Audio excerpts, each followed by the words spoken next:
Morning light spilled through the kitchen window, coating the wooden table in a warm amber glow as I poured 2 cups of coffee. The toaster clicked, steady and familiar like the rhythm of a life I thought I understood. Mark sat across from me, eyes fixed on his tablet, scrolling through the morning news. It was just another Tuesday morning. Quiet, predictable. Nothing about it warned me that it would be the beginning of the end. I sat down opposite him, straightening the stack of reports I had to present later that day. "Do you want milk in your coffee?" I asked. He nodded without looking up. The kind of small gesture you'd overlook in marriage, yet it lingered in the air longer than it should have. 6 years of being together had taught me to read his moods, but that morning I convinced myself he was just tired. The clock struck 7. I slipped my laptop into my bag, and Mark finally looked up. "Don't let work stress you out," he said evenly. "And make sure you enjoy your business trip, okay?" His voice was soft, polite, too polite. There was something detached in his eyes, a distance that didn't belong there. I smiled anyway and kissed his cheek before leaving, but inside, something tugged uncomfortably. Outside, Kansas City basked in rare winter sunlight.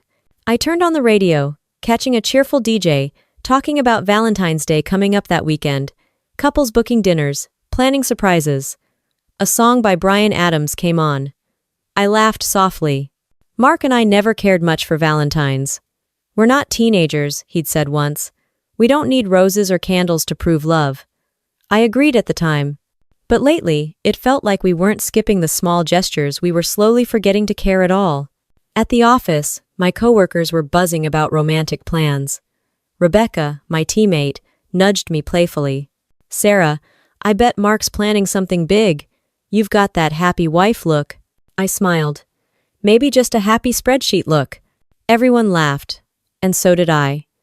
But the laughter didn't quite reach my chest. The day passed in numbers and meetings. Around noon, my phone buzzed. "Mark, don't forget lunch. I've got meetings all afternoon." I smiled. Short, efficient, polite. No emoji, no warmth. But I told myself he was busy. I typed a quick, "Got it, thanks," and buried myself in work again. That night, I cooked his favorite pasta with garlic butter and salad. 9 o'clock came before the door finally opened. He stepped in smelling faintly of night air and exhaustion. "I already ate," he said, setting his briefcase down. "Client dinner ran long." I nodded. "That's okay." My eyes flicked to the crease in his shirt collar, the faint hint of a perfume that wasn't mine, too floral, too sweet. Later, as we sat on the couch watching the evening news, I leaned against him like always, but something about it felt off. He was warm, but distant, like a photograph of a moment instead of the moment itself. "You changed your cologne?" I asked softly. He didn't flinch. "No, must have been someone at the office." I didn't press. Instead, I memorized the tone of his voice, calm, rehearsed. That night, when he was asleep, I lay awake staring at the ceiling. The wind whistled against the window pane. I turned to look at him, at the steady rhythm of his breathing. He looked peaceful, innocent even. I wondered, not for the first time, how 2 people could lie side by side and still be miles apart. The next morning, as he rushed to leave, his phone buzzed on the counter. I glanced at the screen without meaning to. A LinkedIn notification glowed in blue. "Jessica Miller commented on your post." Jessica. The name hit harder than I expected. His college ex. I remembered the first time he mentioned her offhand, casual. "She's part of the past, don't worry." I hadn't worried then. Not until now. Mark walked back in to grab his phone and caught my glance. "Oh, that? She's an engineer too," he said quickly, smiling like it was nothing. "Just an old friend." I nodded, pretending to believe him. But the way he said friend felt too careful. When I got into my car, the morning air felt colder than usual. I turned on the heater, watching the steam rise from my breath, and tried to shake it off. I wanted to believe him. I wanted to believe that after 6 years of marriage, I still knew my husband. That what we had was solid, real, built on trust. But trust doesn't crack overnight, it erodes slowly, quietly, until one day the surface gives way, and you realize you've been standing on hollow ground all along. That morning, As I merged onto the highway, the sun broke through the clouds. A small beam of light flashed across the windshield, bright, almost blinding. I didn't know then that the same light would soon burn through the illusion I'd been living in, leaving only the truth behind. The next few days passed like clockwork. Alarm, coffee, traffic, office, home. Yet everything felt slightly off, like a song played just a little out of tune. Mark had always been predictable, in the best way. He liked things organized, consistent, in control. But lately, he seemed to be running on autopilot. We'd sit at dinner with the TV murmuring in the background, and though his body was there, his mind seemed somewhere else entirely. That Thursday evening, I set down 2 plates of lasagna and poured him a glass of wine. "Thanks," he said, eyes still fixed on his phone. The fork scraped against his plate, metal against ceramic. I asked, "Rough day?" He looked up as if I'd interrupted a thought. "Just work. Lots of deadlines." I smiled faintly. "When isn't there?" He chuckled, but it was the kind of laugh people give when they're pretending to listen. Later, when I collected his empty plate, I saw he'd barely touched the food. The lasagna was still warm, untouched, as though he'd only been sitting there out of obligation. That night, when he came to bed, he turned away from me almost immediately. I stared at the back of his shoulder for a long time, wondering when the air between us had grown this heavy. The next morning, I woke to the sound of running water. Mark was already dressed, shirt tucked neatly, tie perfectly knotted. He smelled faintly of cologne, different again, softer, unfamiliar. He kissed my forehead, a quick brush that barely lingered. "I might be late tonight," he said. "There's a client dinner." I nodded. "Okay." When he left, the silence in the house felt unnatural. I stood by the window, watching his car disappear down the street, and for the first time in our marriage, I realized I didn't know where he truly went when he wasn't home. At work, I tried to drown myself in spreadsheets and meetings, but at lunch, while stirring a cup of coffee in the break room, my coworker Rebecca leaned in, whispering conspiratorially, "Sarah, do you remember that engineer your husband used to date back in college? What was her name? Jessica something?" I blinked. "Jessica Miller." "Why?" Rebecca shrugged. "I saw her name tagged in a LinkedIn post Mark shared yesterday. I didn't know they still talked." My stomach tightened. "Maybe just a professional thing," I said quickly. Rebecca nodded, unconvinced. "Maybe." The rest of the day, I couldn't focus. The numbers blurred on the screen. By the time I drove home, my hands were gripping the steering wheel too tightly. When I opened the door that evening, the lights in the living room were dim, but I could hear Mark's voice down the hall. He was on the phone. His tone soft, lower than usual. The kind of tone people use when they don't want to be overheard. I froze by the doorway. He laughed quietly. "You always had that problem, Jess. Overthinking everything." My chest tightened. "Jess." A second later, I stepped forward, keys in hand, letting the jingle of metal announce my arrival. Mark turned, startled. "Hey," he said too quickly, covering the phone's mic. "You're home early." "I left on time," I replied evenly. "Who were you talking to?" He didn't miss a beat. "Just a coworker. Project stuff." Audibly. I didn't respond, just walked past him into the kitchen, my face calm, though my heart was pounding in my throat. Dinner was silent that night. I could feel his eyes flick toward me occasionally, measuring my mood. I didn't give him anything to measure. I simply ate, washed the dishes, and went to bed early. When I lay in the dark, I could still hear him in the living room, typing rapidly on his phone. Every tap sounded like a lie being built, piece by piece. Over the weekend, things seemed almost normal again. He suggested brunch, offered to drive, even made a few jokes. But the conversation felt rehearsed, like lines read from an old script. As we sat across from each other in a crowded cafe, I caught him glancing at his watch more than once.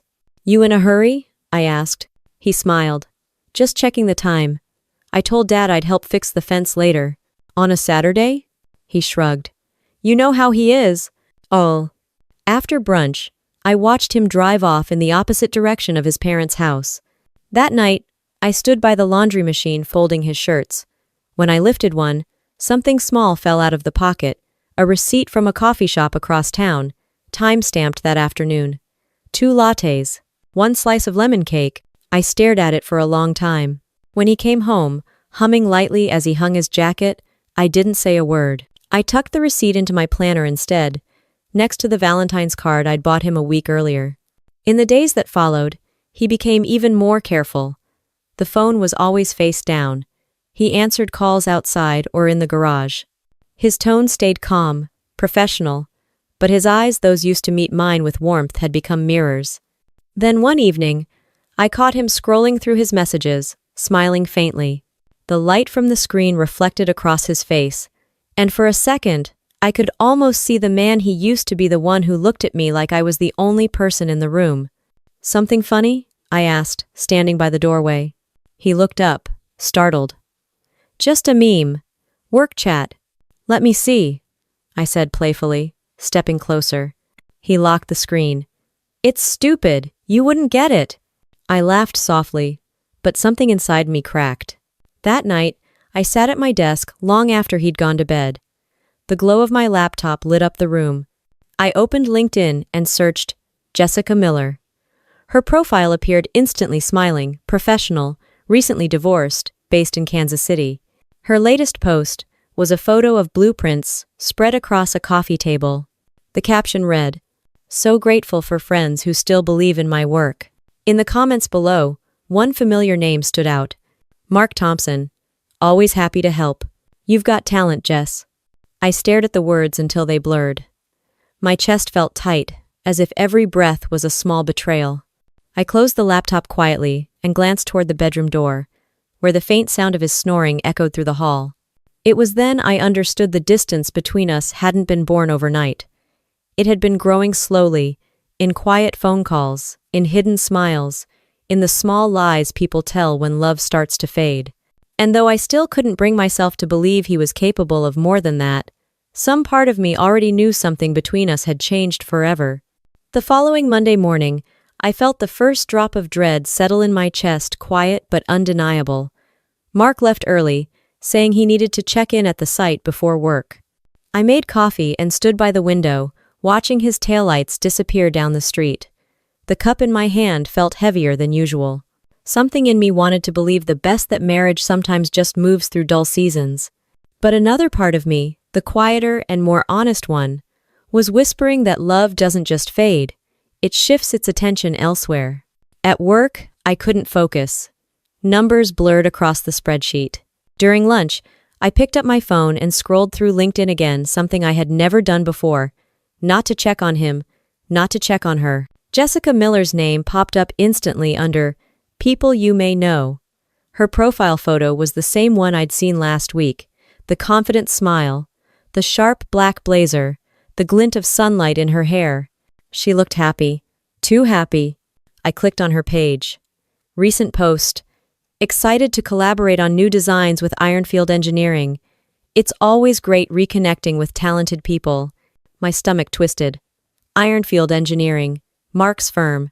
The comment section was small, but one stood out in bold letters. Mark Thompson. Looking forward to what we'll build together again. I stared at that word again. It buzzed in my brain like a wasp trapped in glass. I closed my phone. My palms were damp. The room felt too warm. Rebecca walked past my desk and noticed my face. "You okay?" she asked. "Yeah," I said quickly. "Just a long week." That night, Mark came home humming. Actually humming. He hadn't done that in months. He poured himself a drink and sat down beside me on the couch, talking about work with an ease I hadn't seen in a long time. "We're starting a new design contract," he said, his eyes bright. "A residential build, the architect's really sharp." "Oh?" I asked casual. "Anyone I know?" "Probably not. Someone I went to college with, actually. Jessica Miller." He said her name like it was nothing, like it wasn't a grenade thrown into the middle of our living room. "Jessica Miller," I repeated softly, pretending to think. "Didn't she used to date you?" He shrugged, smiling faintly. "Yeah, years ago. It's not a big deal. We're adults now. It's just work." His calmness would have been convincing if his voice hadn't been just a little too measured. I nodded, pretending to accept it. "Sure, work." We sat there in silence. The TV played some sitcom laugh track in the background, but I couldn't hear it. I looked at him and realized I didn't recognize his expression. It was the look of someone already living a double life, even if they hadn't crossed the line yet. That night, I lay awake listening to the steady hum of the ceiling fan. I kept replaying his tone in my mind. We're adults now. It sounded less like reassurance and more like permission. The next day, I decided to test my own boundaries. During lunch, I called Mark's office. His assistant answered. "Hi, this is Sarah Thompson. Could you transfer me to Mark, please?" There was a pause. "Oh, he stepped out for an early meeting off-site. Said he'd be gone most of the day." I thanked her and hung up. 2 hours later, my phone buzzed with a text from Mark. "Bussaday. Can't call. You doing okay?" I stared at it for a full minute before typing. "All good. Hope the meeting goes well." I pressed send and sat back, feeling a strange mix of calm and nausea. It wasn't anger. Not yet. It was more like watching a storm form far out at sea, too distant to touch but too dark to ignore. That evening, I left work early and stopped by the grocery store for dinner ingredients. As I reached for a jar of marinara sauce, I saw a familiar voice behind me. Bright, confident, unmistakable. "Yeah, I'm heading home soon." "No, it's fine. Mark already texted me about the revisions. I'll send them over tonight." My fingers tightened around the jar. I turned my head just enough to see her. Jessica Miller, standing 2 aisles away, phone pressed to her ear, smiling as she spoke.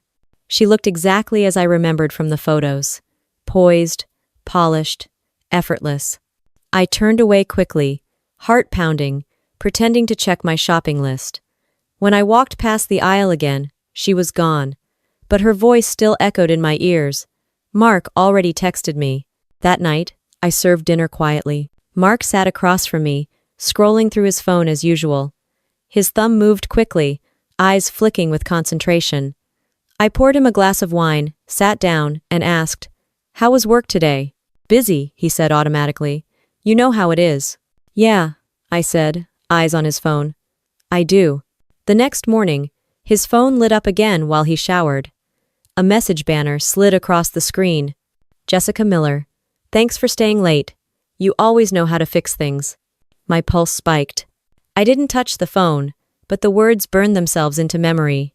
When he came out of the bathroom, towel around his neck, I met his eyes and smiled faintly. "Long day ahead?" He blinked, searching my face. "Yeah. You have no idea." He wasn't lying, not completely.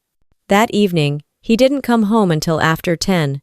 When I asked, he said he'd been finalizing blueprints. His voice was steady, but his eyes darted away too quickly. After he fell asleep, I sat by the window with my laptop, the glow spilling across my face. I opened Jessica's page again. There was a new post. "Late nights, long revisions, good company. Worth it." Attached was a blurry photo of blueprints spread across a table. A man's hand rested near the edge of the frame, wearing a silver wedding band. My breath caught. I zoomed in. The resolution was low, but I'd know that hand anywhere. For a long time, I just sat there, the hum of the refrigerator filling the silence.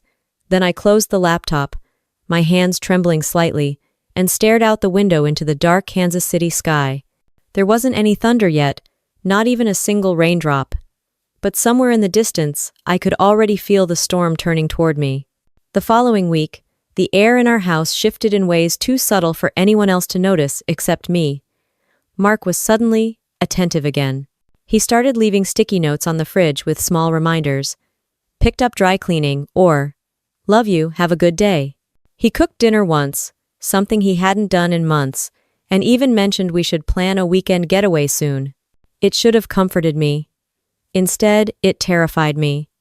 Because I knew that when guilt enters a relationship, it often dresses itself up as kindness. One night after dinner, as I was washing dishes, he leaned against the counter. "So," he began too casually, "you've got that big client pitch next week, right? The one in Dallas?" I nodded. "Yes, I'll probably fly out on the 12th. Be back the evening of the 14th.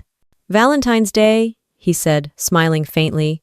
"Guess I'll have to celebrate alone this year." Something in his tone made me pause. There wasn't disappointment in it, just relief, barely concealed. I dried my hands and turned to him. "We can celebrate after I get back." He shrugged. "Yeah, of course. That night, I lay in bed staring at the ceiling, thinking about the way he said it. Celebrate after I get back, as if he already had plans for the night I'd be gone. The next morning, I booked the earliest return flight possible, one that would get me home around 5 p.m. on the 14th. I told no one, not even my assistant who managed my travel details. If I was wrong, then I'd be the fool who planned a surprise for nothing. But if I was right, I'd need proof, not paranoia. In the days leading up to the trip, Mark's mood improved drastically. He whistled while getting ready for work, something I hadn't heard in years. One night, as I packed, he walked into the bedroom holding a small wrapped box. "Early Valentine's gift," he said, handing it to me. Inside was a delicate silver bracelet, beautiful, expensive. But when I looked up, something about his eyes didn't match the gesture. They weren't soft with love. They were cautious, almost pleading, as if he was trying to erase something he couldn't admit. "It's beautiful," I said quietly. "You deserve it," he replied, pulling me in for a hug that felt more like an apology than affection. By the time I left for Dallas, everything between us had become a careful performance. Texts about missing each other, phone calls about "how was your day," all rehearsed, hollow. I went through the motions, smiling at my colleagues, leading my presentation, clinking glasses at dinner, but my mind kept drifting back to him.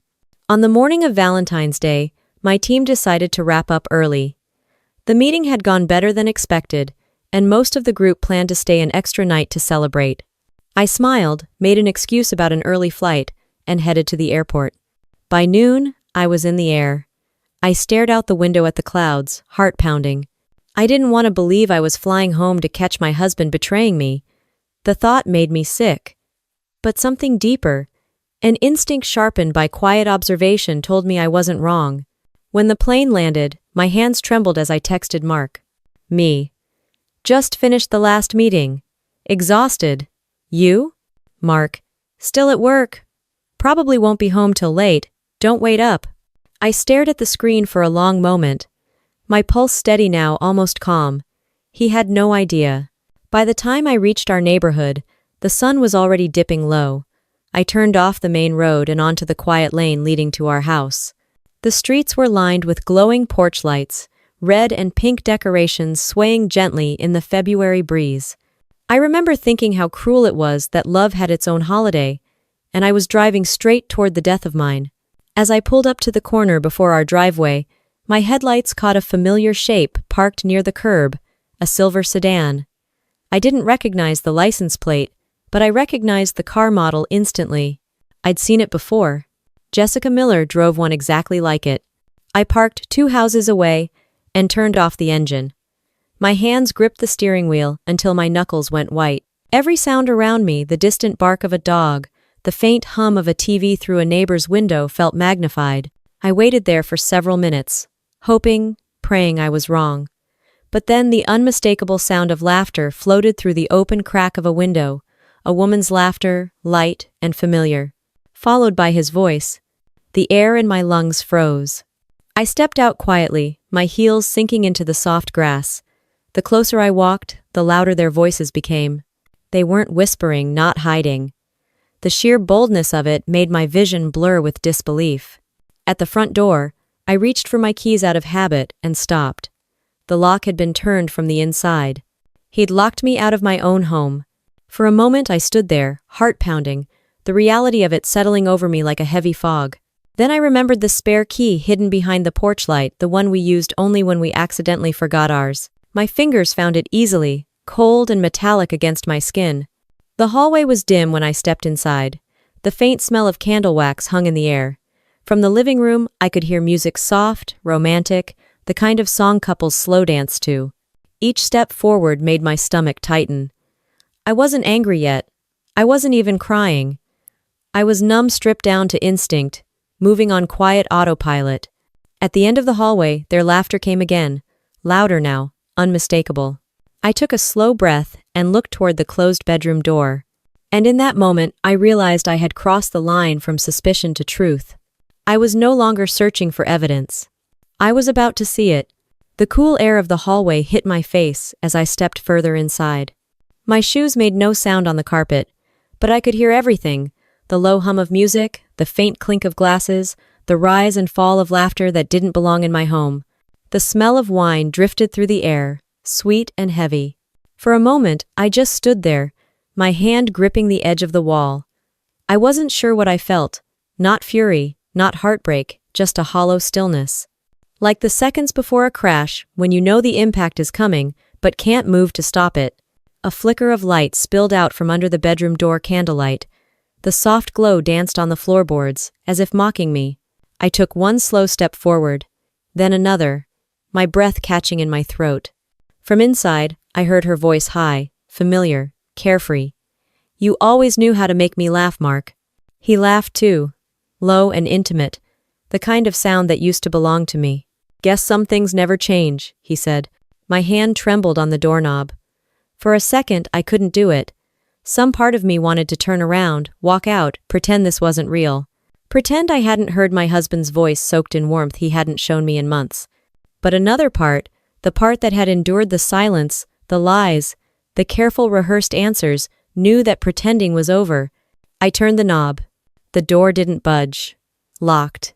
The sound of the lock clicking from the inside echoed louder than anything I'd ever heard. That single detail, the deliberate barrier between us, told me everything. I took a step back, swallowing the tremor in my voice. Then I moved toward the back of the house, through the kitchen, out to the patio. The night air was cool against my skin, the kind of February chill that burned when it touched your face. Behind the flower pots, the old spare key lay hidden beneath a flat stone. My hand found it without effort. When I slipped in through the back door, the house felt different, smaller, suffocating. The music was louder here, something slow and deliberate. Each note made my pulse quicken. Halfway down the hallway, I stopped. I could hear the rhythm of the bed frame, soft at first, then louder.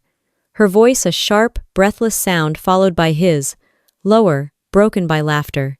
For a long moment, I stood frozen. Then I pushed the door open just enough to see. It's strange. What your mind does when you face the unthinkable. You don't scream. You don't cry. You simply see.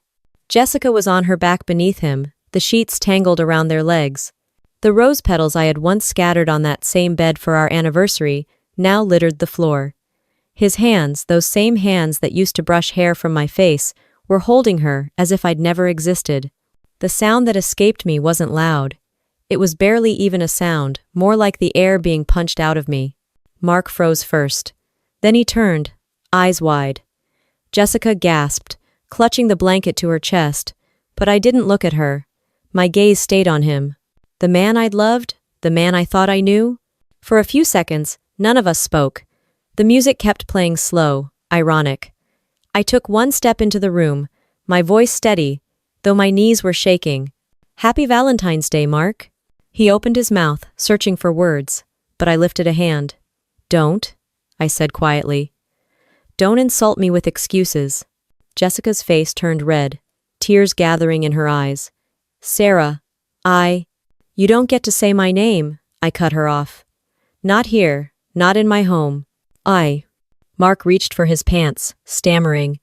"This isn't what it looks like." A bitter laugh escaped me before I could stop it.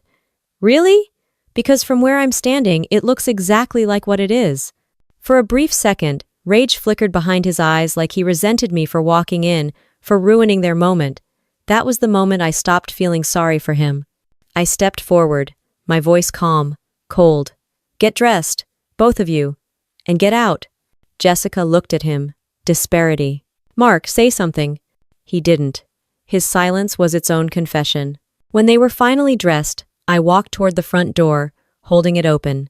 Jessica tried to look at me, maybe to apologize, maybe to justify herself, but I didn't meet her eyes. Mark moved past me without a word, his head low. Before she could step outside, I stopped her. "You can keep him," I said softly. "He's already given you everything, including his shame." Her eyes filled with tears, but I didn't flinch. I closed the door behind them, locking it this time from my side. The silence that followed was unbearable. The house felt foreign, stripped of warmth. I walked back into the bedroom, staring at the crumpled sheets, the half-empty wine glasses, the faint outline of two bodies that had no right to be there. My reflection in the mirror caught my attention, pale, still, expressionless. I barely recognized the woman staring back. For a long time I just stood there, the sound of my breathing the only thing breaking the quiet. Then I walked to the dresser, picked up my wedding ring, and slipped it off. The small metallic click it made, as it hit the nightstand, echoed louder than any argument ever could. I gathered my coat, my phone, my purse. Before stepping out, I glanced one last time at the room, the scene of the betrayal that had burned away the last illusion of our marriage. Then I turned off the light. Outside, the February night was clear and cold. The air smelled faintly of cedar and frost. I started walking down the driveway with no destination in mind, just the sharp crunch of gravel under my boots. Behind me, through the window, I could still see the faint glow of candlelight flickering in what used to be our bedroom. But I didn't turn back. Not once. The night air bit at my cheeks as I stood in the driveway, staring back at the house that no longer felt like mine. The windows glowed with warm light, but to me, it looked hollow, like a stage set after the actors had gone. The faint sound of music still leaked through the walls. It was absurd, almost laughable, that life inside was continuing as if nothing had happened. I walked to my car and sat there in silence. My hands rested on the steering wheel, cold and still. For a moment, I couldn't bring myself to start the engine.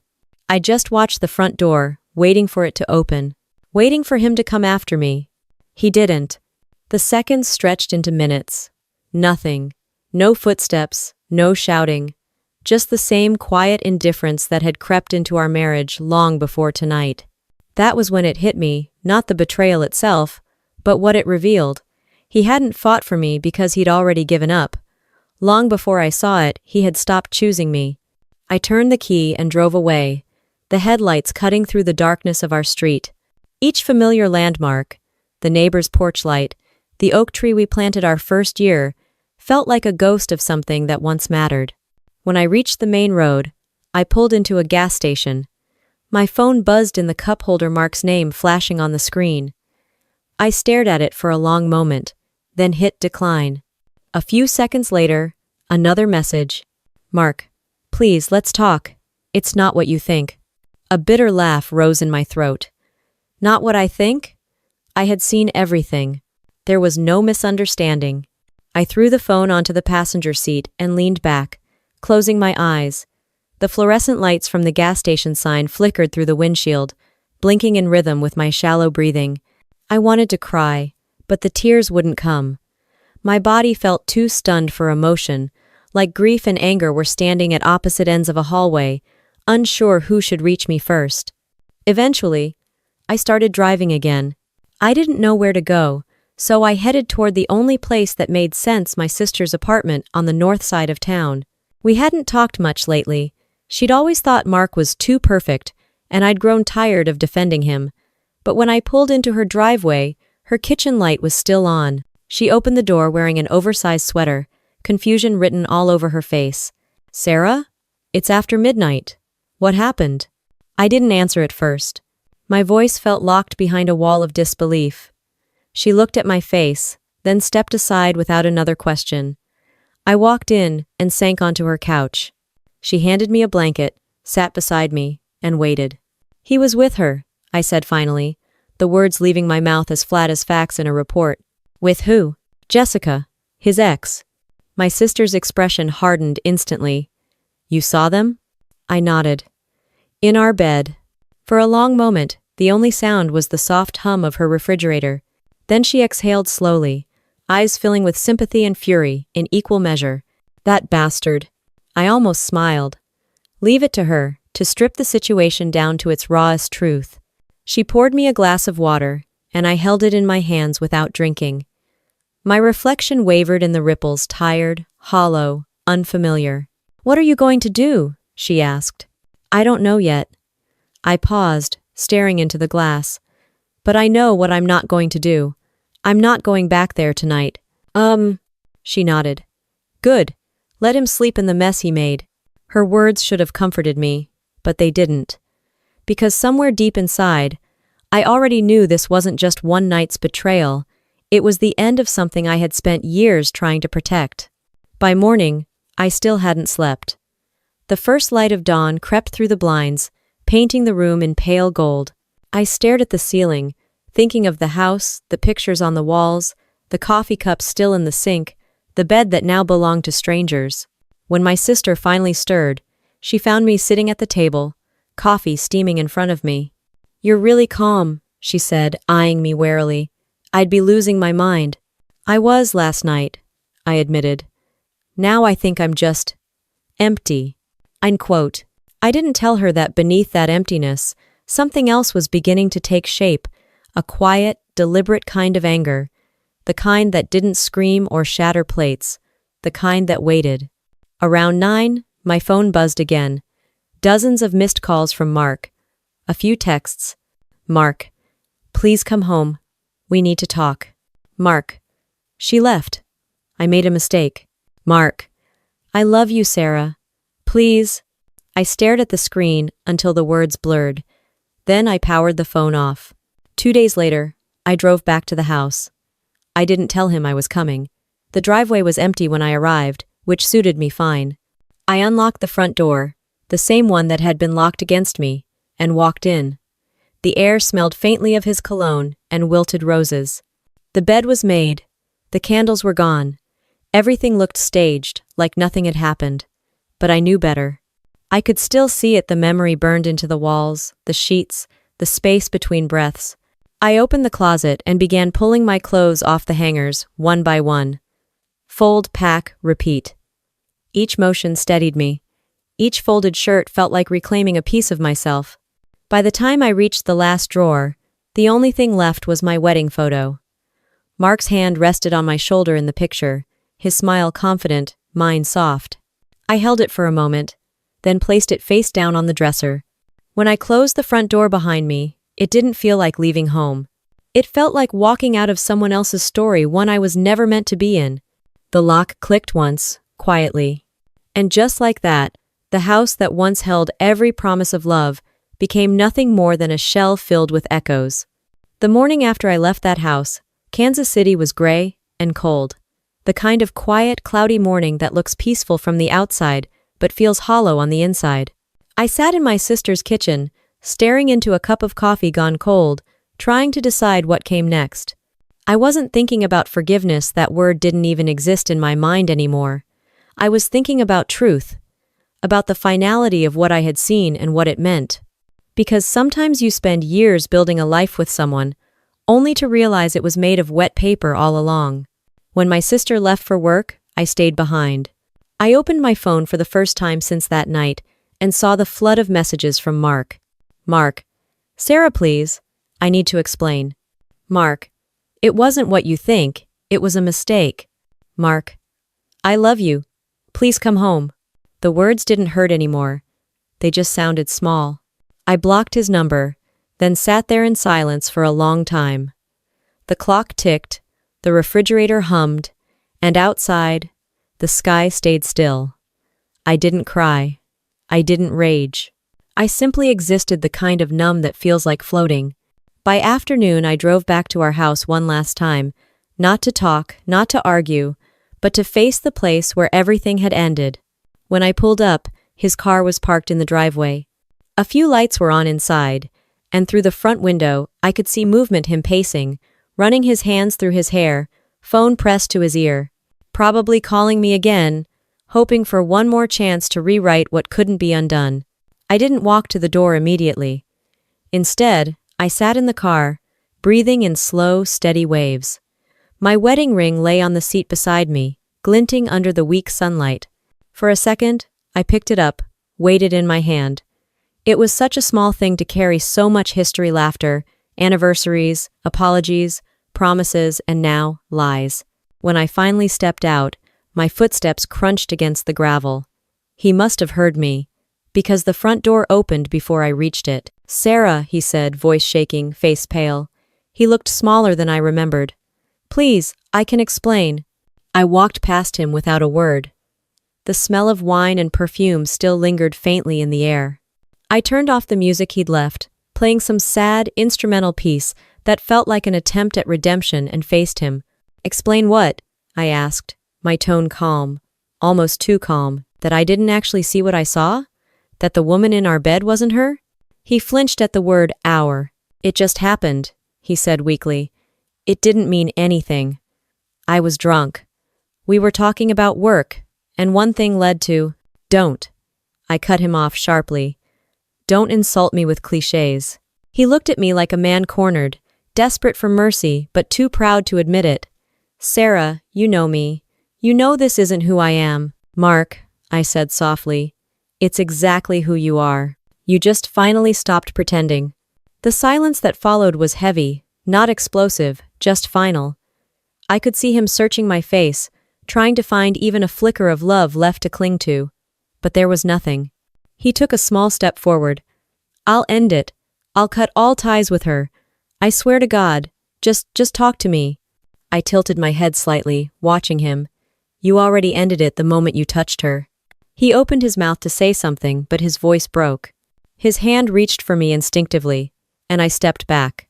"Don't," I said again. "You don't get to touch me. Not anymore." His face crumpled, confusion, regret, shame, all fighting for space. For a moment, I saw the man I used to love, the man who used to hold my hand during thunderstorms, who built shelves in the garage and kissed my forehead goodnight. But that man didn't exist anymore. I walked past him toward the bedroom. He followed, helpless. "What are you doing?" "Taking what's mine," I said simply. The sheets were clean, the bed neatly made, but I could still feel what had happened there. It was as if betrayal had its own scent, invisible but impossible to wash away. I opened the closet, took my suitcase, and began packing the rest of my things. He stood in the doorway, voice trembling. "Sarah, please. You can't just walk away from everything we've built." I turned, meeting his eyes. "Everything we built was already gone the moment you decided she was worth more than honesty." I zipped the suitcase. The sound of it echoed in the room like a door slamming shut. When I walked past him again, he reached out one last time. "I made a mistake. I love you." I stopped, just for a moment, then looked him straight in the eye. "No, Mark," I said quietly. "You loved yourself too much to realize what you had." And with that, I walked out. Outside, the February air hit me again, sharp and clean. I set the suitcase in the back seat of my car, closed the door, and took one final look at the house, the place that had once been filled with laughter, late-night movies, inside jokes, and quiet mornings. Now it was just a structure, a memory with walls. As I turned the key in the ignition, I saw Mark through the window. He was standing still, staring after me, a man surrounded by everything he'd ever wanted, but suddenly aware that he'd destroyed the one thing that mattered most. The car engine rumbled to life. I didn't wave, didn't look back again. The road stretched out before me, empty and open. For the first time in years, I didn't feel trapped. I didn't feel small. I didn't feel like a wife anymore. I just felt free. The sound of the highway hummed beneath my tires as I drove aimlessly past the city limits, headlights cutting through the pale morning fog. I didn't know where I was going. I just knew I couldn't stay where I was. Every street in Kansas City carried a memory, and every memory felt poisoned now. When I finally stopped, I found myself at a small roadside diner, the kind with flickering neon lights and the smell of burnt coffee hanging in the air. I sat by the window, still wearing yesterday's clothes, staring at the streaks of rain sliding down the glass. The waitress poured me a cup of coffee. "Rough night?" she asked softly. I nodded once. "You could say that." She gave me a knowing look, the kind only strangers can give without asking questions, and walked away. I stirred the coffee, watching the cream swirl like clouds colliding in a storm. For the first time in years, there was no one expecting me home. No messages to answer. No one waiting. The silence was deafening, but in that silence, something inside me began to shift. I thought about how quiet Mark had been that morning after I caught him. How he didn't chase me, didn't fight, didn't beg me to stay the way he used to, after our smaller arguments. His silence wasn't remorse, it was relief. and that realization hurt more than the image of what I saw. When the check came, I paid in cash and left a generous tip. Maybe it was guilt, or maybe it was gratitude that someone had looked at me with kindness when I couldn't even look at myself. I drove to a park we used to visit years ago, back when things between us were still real. It was nearly empty, just a few joggers and an old man feeding birds by the pond.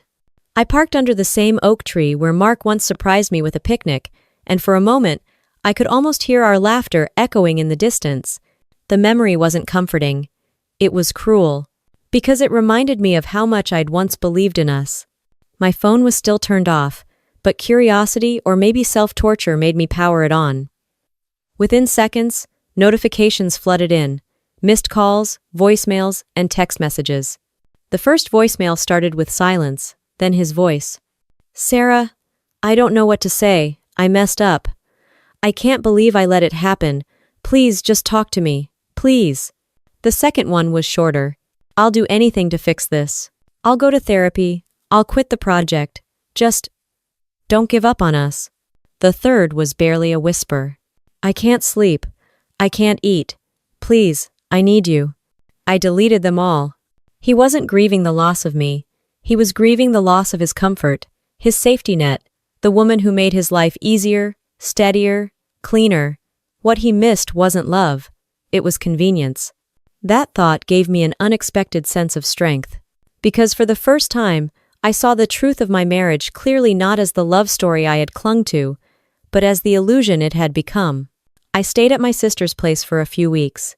She didn't ask many questions, just made space for me in her spare room, and kept me company in quiet ways: movies at night, takeout on the couch, long walks where neither of us spoke much. The nights were hardest. I'd lie awake, listening to the creak of the old house, and my mind would wander to him. Not the betrayal itself, but the years before it, the small gestures, the morning routines, the easy laughter. I missed the version of him that once existed. But I missed myself more, the woman who believed she was loved, who felt safe in her own home. One evening, my sister came into the room holding a small box. "You left this in your car," she said. Inside were the things I'd taken off that night: my wedding ring, my watch, a folded Valentine's card I'd bought weeks earlier but never gave him. I picked up the card and read the words I had written. "To my favorite person, my safe place, my forever." I didn't cry. Instead, I smiled a small, broken smile at the irony of it all. Then I tore the card in half, quietly, piece by piece, until it was nothing but paper dust on the floor. The next morning, I called a lawyer. The conversation was brief, efficient, clinical. He asked if there had been infidelity. I said yes. He asked if I wanted to contest the divorce. I said no. I wanted it clean, fast, and final.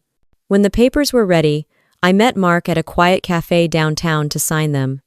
He looked thinner, unshaven, tired. For a moment, I almost felt sorry for him. He reached for my hand before I could stop him. "Sarah, please, I'm begging you. I made one mistake. Don't throw everything away." I pulled my hand back. "You did that for both of us." He stared at me, desperate. "You don't understand. It meant nothing. It was a moment of weakness." "Oh? Then why does it still feel like a choice?" I said quietly. "Because that's what it was, Mark. A choice. And this," I tapped the divorce papers, "is mine." He didn't argue again.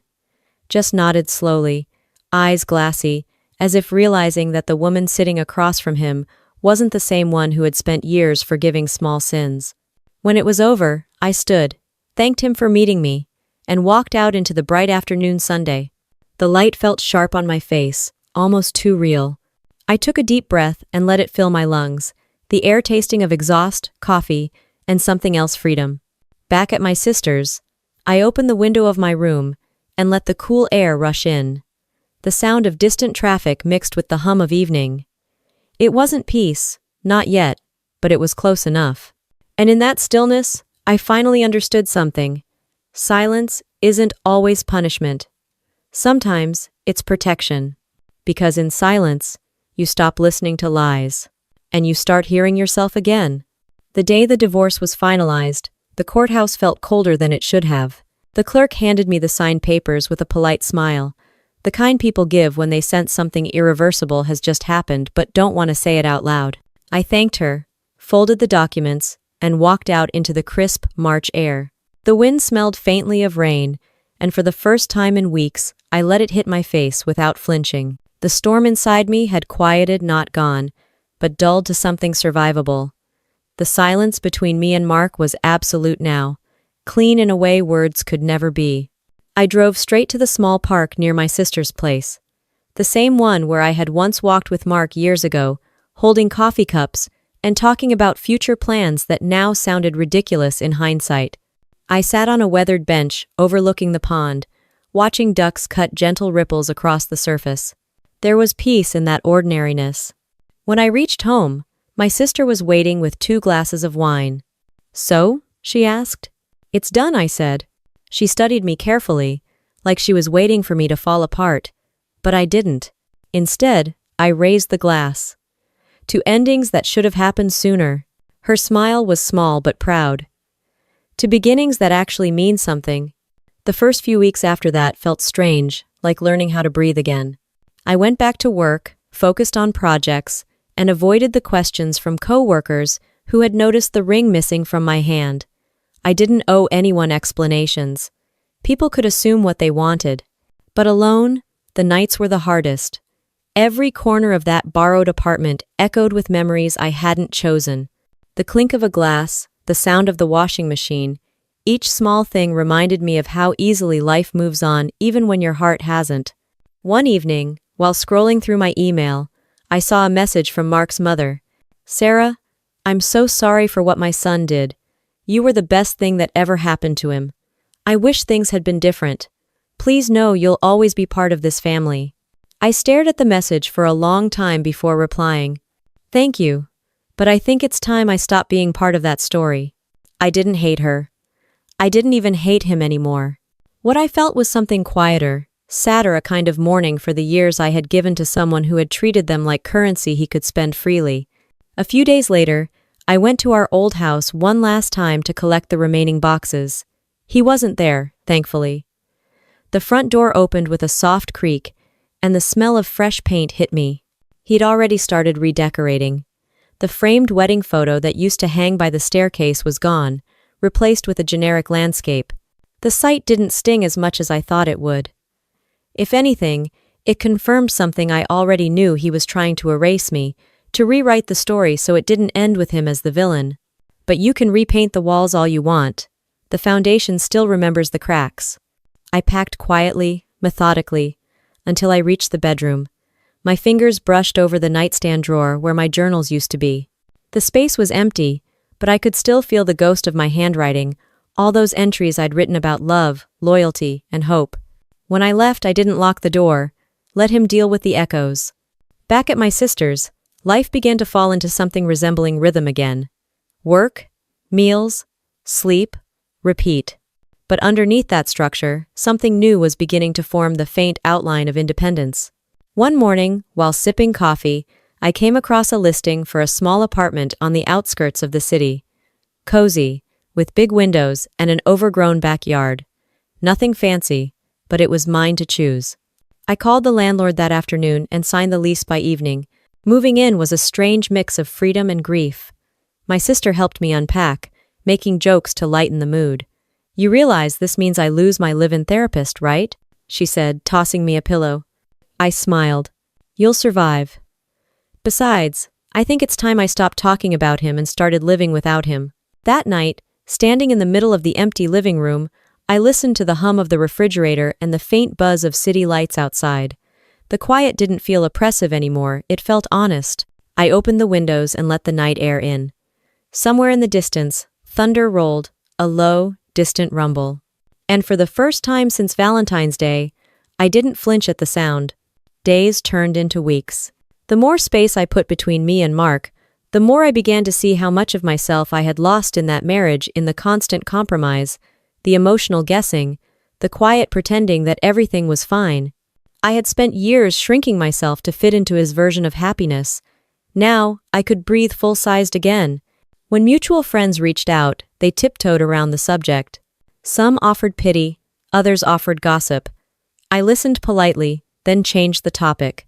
I didn't need to know what he was doing. The truth was simple. His life was no longer my concern. But fate has a strange sense of timing. A month after the divorce, Rebecca, my coworker, walked into the office kitchen, eyes wide. "You haven't heard?" she whispered. "Heard what?" I asked, stirring sugar into my coffee. "Jessica. She got fired. Apparently, there was a whole mess with a client contract. Her reputation's done." I blinked, not sure how to feel. It wasn't joy, exactly more like the satisfaction of watching a wound close. I didn't need revenge. Life had its own way of balancing things. That evening, I walked home through the park. The air was cool, the sun melting into orange and gold over the skyline. For once, my thoughts weren't about him or her. They were about me, about what came next. At the apartment, I sat by the window with a glass of wine and watched the city lights flicker. Somewhere out there, Mark was probably trying to rebuild, repaint, rewrite. But I didn't care, because for the first time in years, my life didn't need editing. It just needed living. Spring came quietly that year, as if the world had agreed to move gently around me. By April, the air in Kansas City had turned soft and alive again, trees budding, windows open, people laughing outside coffee shops.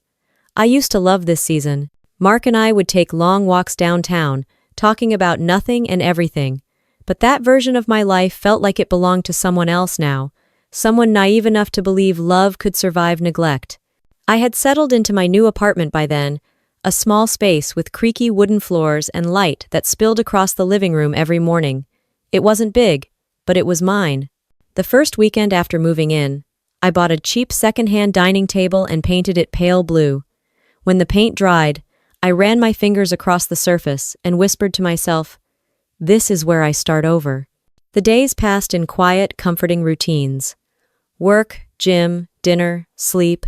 I found joy in the smallest things: a new recipe that didn't burn, the smell of coffee in the morning, a neighbor's dog that barked every time I came home.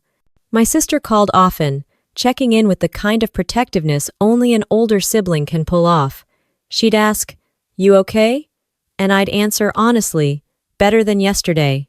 But healing isn't a straight line. Some mornings, I woke up feeling light. Others, I caught myself scrolling through old photos, wondering when exactly his eyes stopped smiling in them. It wasn't sadness anymore. It was curiosity, the kind that comes when you're finally far enough away from the pain to start asking questions instead of reliving them. One evening in early May, I ran into a mutual friend, Derek, at a grocery store. We'd known each other through Mark's engineering firm, though I hadn't seen him since before the divorce.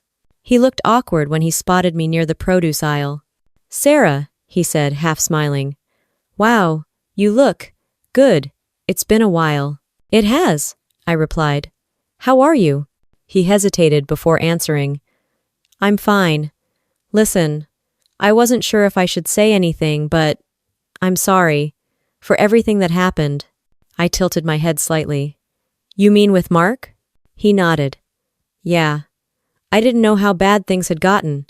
I saw Jessica a couple weeks ago. She's not doing great. Heard she lost her job. And Mark, well, he's a mess too." I said nothing. I didn't want gossip, but I couldn't deny that part of me listened anyway. Derek went on, softer now. "I think he finally realized what he lost." I smiled politely. "Sometimes people only realize that when there's nothing left to save." He looked at me for a long moment before nodding. "You always were the strong one." When I got home that night, I poured a glass of wine and sat on my balcony.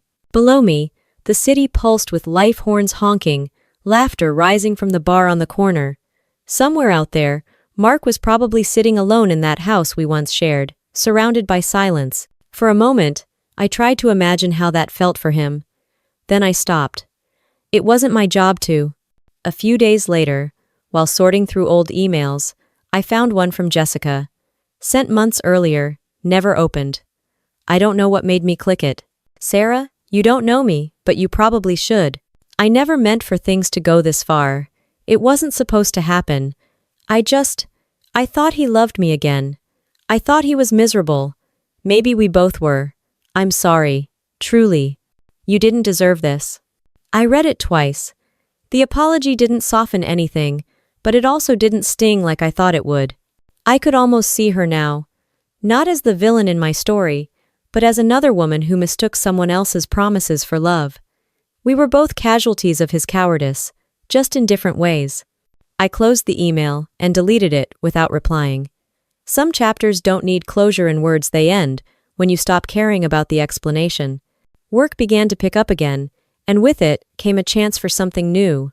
My boss asked if I'd be interested in leading a financial training workshop in Asheville, North Carolina, 3 months, all expenses paid. The idea thrilled me more than I expected.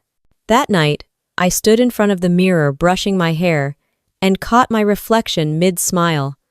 "You're really doing this," I whispered. For the first time, the future didn't scare me. It felt like an open road. 2 weeks later, I packed my things and drove east. The trip took 10 hours, long enough for old thoughts to surface and fade, one by one, like waves.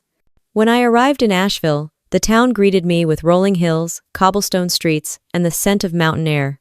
My temporary apartment overlooked a small coffee shop on Main Street. I went down the next morning and introduced myself to the barista. "New in town?" she asked, smiling. "Just moved here for work," I said. "Maybe for longer." The words slipped out naturally, and when I heard them, I realized they might be true. By the end of the first week, I had fallen in love with the rhythm of this place, the way locals waved at strangers, the soft strum of live music spilling from cafes, the sunsets that painted the sky like watercolor. For the first time in a long time, I didn't feel like a woman defined by what she'd lost. I felt like someone who was still becoming. One Saturday, as I walked through a local farmer's market, a woman selling flowers handed me a single stem of lavender. "First one's free," she said. "For luck." I thanked her and tucked it behind my ear. The faint fragrance followed me all day, a quiet reminder that even broken things can still carry beauty. That night, I lit a candle, set the lavender in a small vase, and wrote in my journal, "I don't miss him anymore, not because I forgot, but because I've finally remembered myself." Outside, the crickets sang softly, and a cool breeze slipped through the window. The world kept moving, unaware of my small victory. But for me, that was enough. Because life does go on, and sometimes it turns out better than you ever planned. The air in Asheville felt different, cleaner somehow, lighter, like it had never carried the weight of betrayal. Every morning, mist rolled down from the Blue Ridge Mountains and settled softly over the quiet streets, wrapping the town in calm. For the first time in years, I woke up without dread sitting on my chest. The first few weeks were about adjustment. New job, new apartment, new routine. But it wasn't just the change of scenery, it was the slow rediscovery of myself. At 35, I had built my life around someone else's comfort for so long that being on my own felt both thrilling and terrifying. My mornings began with a walk to a local cafe called Morning Ember, a tiny brick shop that smelled like cinnamon and roasted beans. The owner, a kind woman named Lila, always greeted me the same way. "Back again, city girl?" "Trying to earn local status," I'd reply. Eventually, those walks became the anchor of my days. I'd sit by the window with my laptop, sipping coffee while answering work emails, occasionally glancing up to watch people move through their lives. There was something grounding about that, seeing ordinary joy. The financial training project I'd been assigned was demanding, but it gave me purpose again. I wasn't just surviving anymore, I was building. The colleagues here respected me, listened to me. They didn't see the ghost of someone's wife. They saw me for what I was capable of. One Friday afternoon, my boss, a warm gray-haired man named Howard, stopped by my desk. "Sarah," he said, "you ever thought about staying longer than 3 months? The team here could really use someone like you full-time." I looked up, caught off guard. "I don't know. I hadn't planned on it." "Okay. Well," he said, smiling, "maybe plans aren't always worth sticking to." That night, I couldn't stop thinking about his words. For years, my life had been built on plans, marriage plans, mortgage plans, vacation plans, and every one of them had revolved around Mark. Maybe it was time to stop planning and start living. By June, I'd started looking at small storefronts for lease downtown.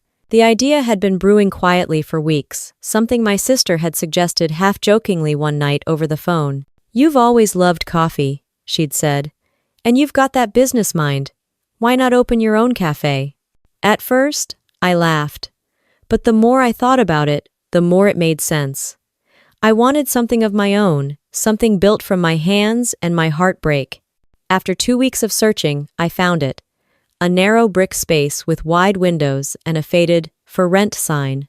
The inside smelled like dust and disuse, but sunlight spilled across the hardwood floors in warm stripes.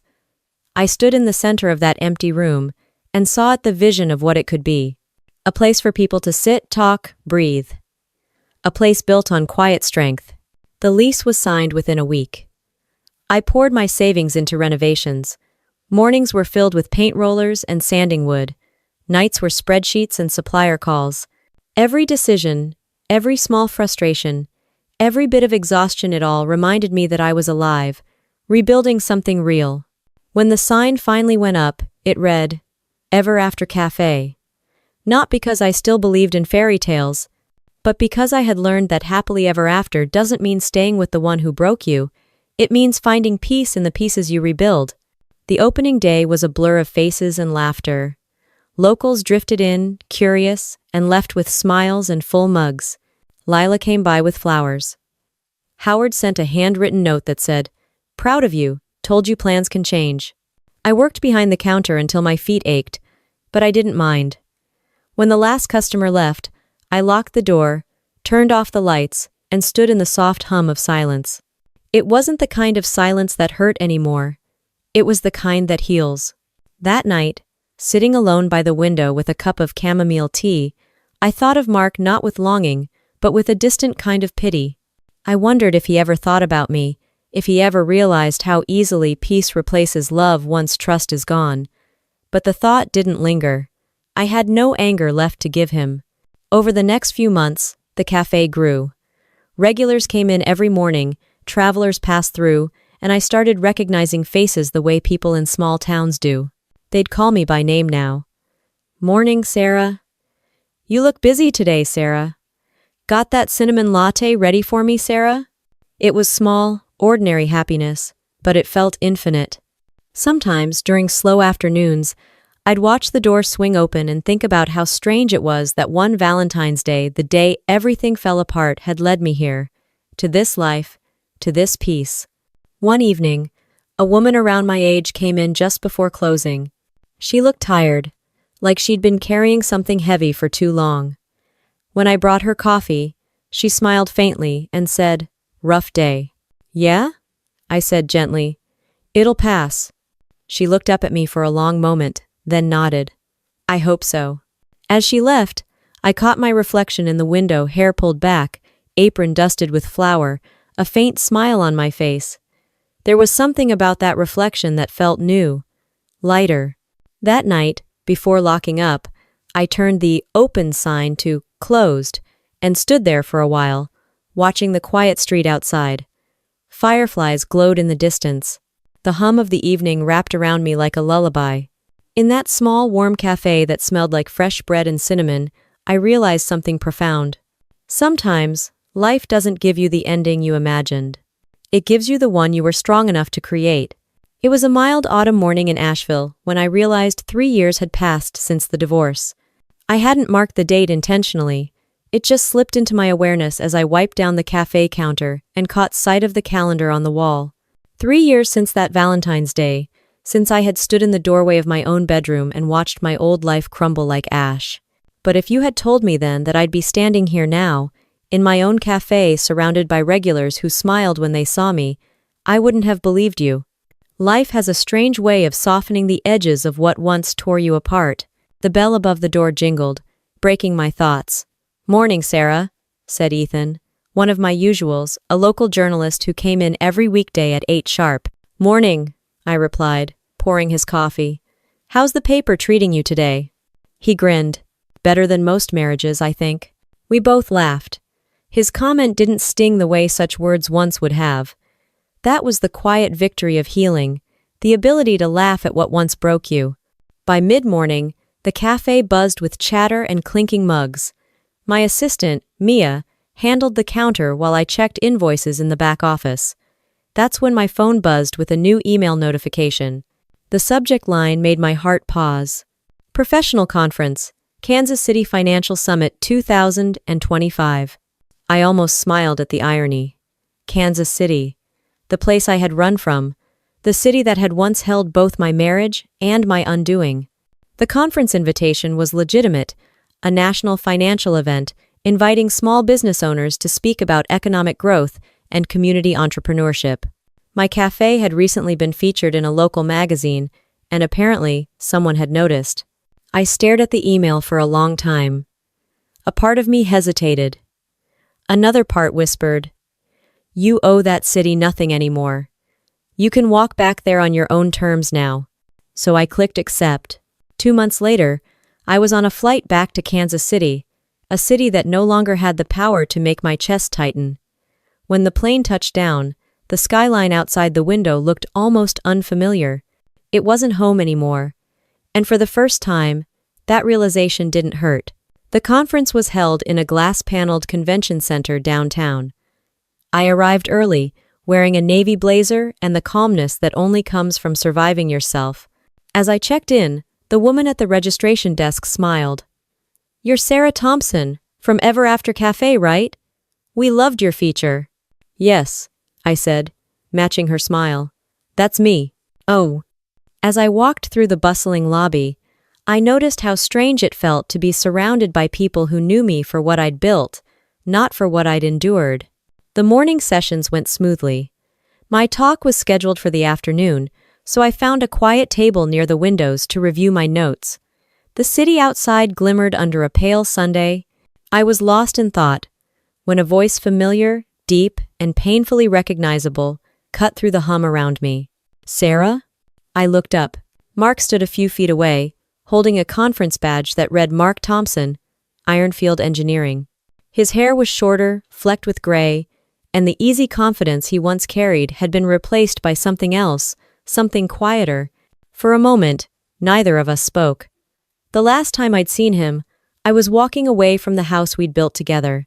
Now, he looked like the ghost of that man, standing in front of me under fluorescent light. "Hi," I said, my voice even. "It's been a while." 3 years, he said softly. "You look good."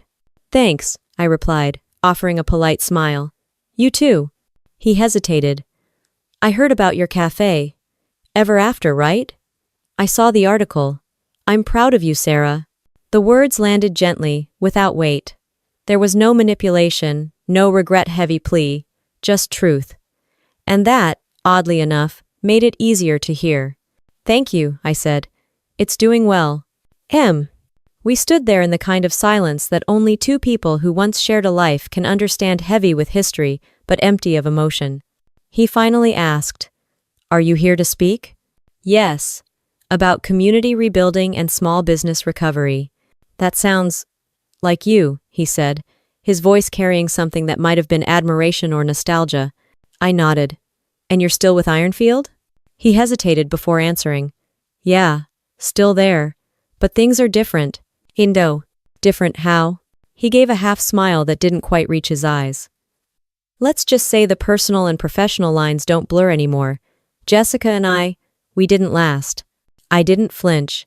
I just sipped my coffee and said, "I hope you both find peace." He looked at me then, really looked. "You already did, didn't you?" I met his gaze and smiled, not out of pride, but out of truth. "Yeah," I said quietly. "I did." The conversation drifted after that, light and polite. When I excused myself for my presentation, he wished me luck. There was no bitterness, no unfinished business. Just two people standing on opposite shores of a life that no longer existed. Later, when I walked on stage, the bright lights caught the silver bracelet. I still wore the same one he'd given me years ago on that fateful Valentine's Day. I had debated throwing it away 100 times, but I never did. Not out of sentiment, but because it had become a reminder of who I had been and who I had become. As I began to speak, I caught sight of him in the audience, sitting near the back, listening, and for a brief second, I felt a flicker of gratitude. Not for what he did, but for what it forced me to discover the strength that had always been there, waiting beneath the ruin. After the session ended, people approached to shake my hand, to thank me, to ask questions. By the time I looked up again, Mark was gone. That evening, I walked through the downtown streets alone. The city lights shimmered against the wet pavement after a light rain. I passed by a small bakery, its window filled with red heart decorations, early prep for Valentine's Day. I smiled faintly at the sight, realizing that date no longer hurt. When I returned to my hotel, I stood at the window overlooking the skyline. The city that had once witnessed my worst day now stood quietly beneath me, smaller somehow. It wasn't my home anymore. And that was the most freeing realization of all. The next morning, the air in Kansas City felt cooler than usual, as if the universe was giving me one last test before letting me go. I woke early, packed my things neatly, and decided to stop by the hotel cafe for one last coffee before heading to the airport. My talk had gone well, better than I could have hoped, and the conference had opened new doors, offers, partnerships, and one invitation to expand Ever After Cafe into another city. But that wasn't the victory that lingered in my mind. What stayed with me was that brief moment when I looked down from the stage and saw Mark sitting there, listening quietly, his face unreadable. That was enough. The cafe was quiet that morning, mostly empty, except for a few travelers.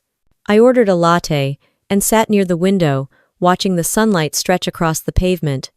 I was halfway through my drink when I heard a hesitant voice behind me. "Sarah?" I turned. Mark stood there again, holding a cup of black coffee, wearing the same cautious look from the day before. His presence didn't jolt me this time. It was almost ordinary. "Morning," I said softly. "Do you mind if I sit?" I nodded toward the chair across from me. "Go ahead," he beckoned. For a while, we just sat there in comfortable silence. He looked older now, not just in the way time marks a person, but in the way regret does. The sharpness that once defined him had dulled into something almost gentle. He cleared his throat. "I didn't plan to run into you again," he said, "but I'm glad I did." I smiled faintly. "Life's funny that way." He studied me for a moment. "You seem happy." "I am," I replied simply. It took a deep breath. "Sarah, I owe you more than an apology could ever fix. I've thought about that day every year since it happened. Every Valentine's Day feels like a punishment I earned." I didn't look away. "You did earn it. But I stopped keeping score a long time ago." He nodded slowly, taking in the words. "Jessica and I, what we did destroyed everything good in both our lives. I thought she was what I wanted, but it turns out she was just what I didn't deserve. You were the only person who ever saw me clearly, and I threw that away." I stirred my coffee quietly. Sometimes people don't realize what clarity looks like until they lose it. For a moment, there was nothing but the hum of the cafe machine. Then he leaned forward slightly, his voice low. "If you ever wondered, I never stopped loving you." I met his eyes, and for the first time in years, I didn't feel pain, just peace. "I don't think you know what love really is, Mark," I said softly. "Because if you did, you wouldn't have treated it like something replaceable." He opened his mouth to respond, but I continued, calm and steady.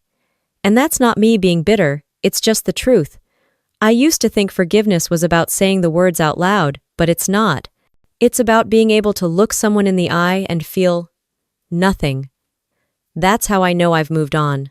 And plus, his gaze dropped, and for a second, he looked like the man I once loved. The one who used to kiss my forehead before work, the one who promised forever. But the difference now was that I no longer needed him to be that man. After a long pause, he said quietly, "You've changed." "I had to," I replied. "Pain is a good teacher, if you let it be."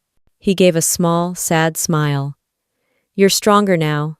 I'm glad, even if I'm not part of that strength." I picked up my cup, finishing the last sip. "You don't have to be. That's the beauty of it." We sat there for a while longer. No tension, no longing, just two people who once shared a life now separated by growth. When I finally stood up, he did too. "Take care of yourself, Mark," I said. "And maybe one day, you'll learn to stop hurting people who love you." He swallowed hard, his voice barely above a whisper. "I hope you know you were the best thing that ever happened to me." I smiled, not in pity, but in understanding. I was. And losing me was the best thing that ever happened to me. I walked away before he could answer. Outside, the morning sun had brightened into gold. I felt the air hit my face cool, crisp, alive. Each step away from that cafe felt lighter, as if I was finally walking out of the last shadow of my old life. At the airport, waiting to board, I opened my notebook and wrote down a single sentence. Revenge isn't about making them hurt. It's about living so well that their memory no longer matters. I closed the notebook and smiled. Back in Asheville, the mountains greeted me with their quiet strength. As soon as I stepped into Ever After Cafe, the familiar scent of coffee and cinnamon wrapped around me like home. Mia waved from behind the counter. "You're back." "Yeah," I said, setting down my bag. "And I've got stories." She laughed, sliding a latte across the counter. "Good ones, I hope." "The best kind," I replied. "The kind where peace wins." That night, after closing, I stood outside the cafe and looked up at the stars. The sky was wide and clear, and somewhere in the distance, a train whistle echoed faintly through the hills. I thought about how far I'd come, not just in miles but in heart. I had walked through the worst kind of heartbreak and somehow found myself standing in a life that felt whole again. Inside, the Ever After Cafe sign glowed softly through the window. It wasn't just a business anymore, it was a symbol of what it meant to rebuild without bitterness, to reclaim your story when someone else tried to write its ending. And as I turned off the lights and locked the door, I realized the sweetest revenge wasn't served with anger or pride. It was served in peace. The next morning began the way all my best mornings did, quietly, with sunlight spilling through the cafe windows and the low hum of life outside. The first customers arrived not long after dawn, a young couple holding hands, a retired teacher who always ordered chamomile tea, and a group of college students with laptops and headphones. As I wiped down the counter and listened to their chatter, I realized how far my world had come from the chaos of that Valentine's Day. What had once been a symbol of betrayal had turned into something simple, even beautiful, a reminder of how much can bloom after heartbreak if you let it. Mia handed me a receipt to sign and said with a grin, "You've been smiling all morning. Did something happen?" I laughed softly. "No," I said. "I think I just woke up and realized I'm free." She tilted her head. "From what?" I paused, thinking. "From needing anyone else to define what happiness looks like." Her smile widened. "That's powerful." "It took a while," I admitted. "But it feels good." Hey. Later that afternoon, as I sat by the window with my usual cup of coffee, I opened my journal, something I'd been writing in for years. The pages were filled with fragments of the past, letters I never sent, thoughts I never spoke aloud, pieces of pain I'd turned into lessons. I flipped to the first page and reread a line I'd written the night I left Mark. "One day, this pain will stop feeling like punishment and start feeling like freedom." End quote. I smiled at my younger self, broken, scared, but already stronger than she realized. That woman had no idea she'd one day own a thriving cafe, live among mountains, and laugh without bitterness. She couldn't imagine that forgiveness would arrive not as an event but as a slow, quiet awakening. In the background, the doorbell chimed. The sound was ordinary, but it grounded me in the present. I looked up and saw a mother helping her little girl climb onto a stool. The child pointed to the pastries and said, "Mommy, this place smells like happy." Her words hit me like sunlight. That's what I wanted this place to be, a space that smelled like happy, where broken hearts could rest and start over. After they left, I went outside for a walk. The town was glowing in the soft light of early evening, golden leaves crunching under my boots. I passed familiar faces, neighbors, customers, friends, and each smile felt like another stitch closing the wound of my past life. When I reached the edge of a nearby overlook, I stopped. Below me, Asheville stretched out in a calm sprawl, framed by the fading pink of sunset. I breathed deeply, letting the crisp air fill my lungs. There was no ache anymore, no longing, just peace. I thought about Mark for a moment, not the man he became, but the part of me that once loved him. I didn't feel anger or nostalgia, just gratitude. Because if he hadn't broken me, I might never have built this life. His betrayal had forced me to meet myself, the version of me that didn't need anyone's approval to feel whole. People often talk about revenge like it's fire and fury, but I learned it's quieter than that. Real revenge doesn't come from watching them fall, it comes from rising without them. Back at the cafe, I turned off the lights and stood for a moment in the glow of the sign, Ever After Cafe. The words shimmered softly against the glass, reflecting back at me like a gentle promise. I remembered the day I first painted that sign, how my hands trembled as I brushed on each letter. Back then, Ever After was more hope than truth, a fragile wish that maybe, somehow, I could find peace after everything. Now, it wasn't just a wish, it was my reality. Before locking up, I flipped over the closed sign and whispered to the empty room, "You made it." The next morning, I woke early and decided to drive out to the mountains. The road wound upward through mist and pine trees, sunlight slipping through the branches in soft stripes. When I reached the top, I parked and stepped out into the crisp air. The view stretched endlessly, layers of blue ridges fading into the horizon. I sat on a rock, pulled my jacket tighter, and let the silence fill me. I thought about everything that had brought me here, the love, the lies, the loss, the rebuilding. I thought about the woman who once cried herself to sleep and the one who now woke up smiling. They weren't different people. They were the same woman, finally whole. I took out my phone, scrolled through my contacts, and deleted Mark's number. Not out of spite, but because I no longer needed to keep any piece of him. That chapter was complete. As I tucked the phone away, I whispered to the wind, "Thank you for teaching me what peace really feels like." For a long time, I just sat there, watching the clouds drift and the sunlight shift across the valleys. There was no dramatic ending, no cinematic closure, just a steady, quiet joy. When I finally stood to leave, I turned for one last look at the mountains, the way they rose steady and sure against the sky. It struck me then how much they reminded me of the person I'd become. Still, grounded, unshakable. Back in town, as dusk settled, I wrote the final entry in my journal. Peace isn't the end of the story, it's the proof that I survived it. I closed the notebook, set it on the counter beside a fresh cup of coffee, and smiled to myself. Because for the first time in my life, I didn't need anything else. No validation, no closure, no revenge. I already had the only thing that ever mattered. Peace. At last. If this story moved you, don't forget to subscribe for more family revenge stories and powerful revenge stories that dive deep into betrayal, healing, and redemption. Your support helps us share more real, emotional journeys like this one. Take a moment to like, share, and let us know in the comments where you're watching from, because sometimes, the best stories are the ones that remind us we're never alone in what we've survived.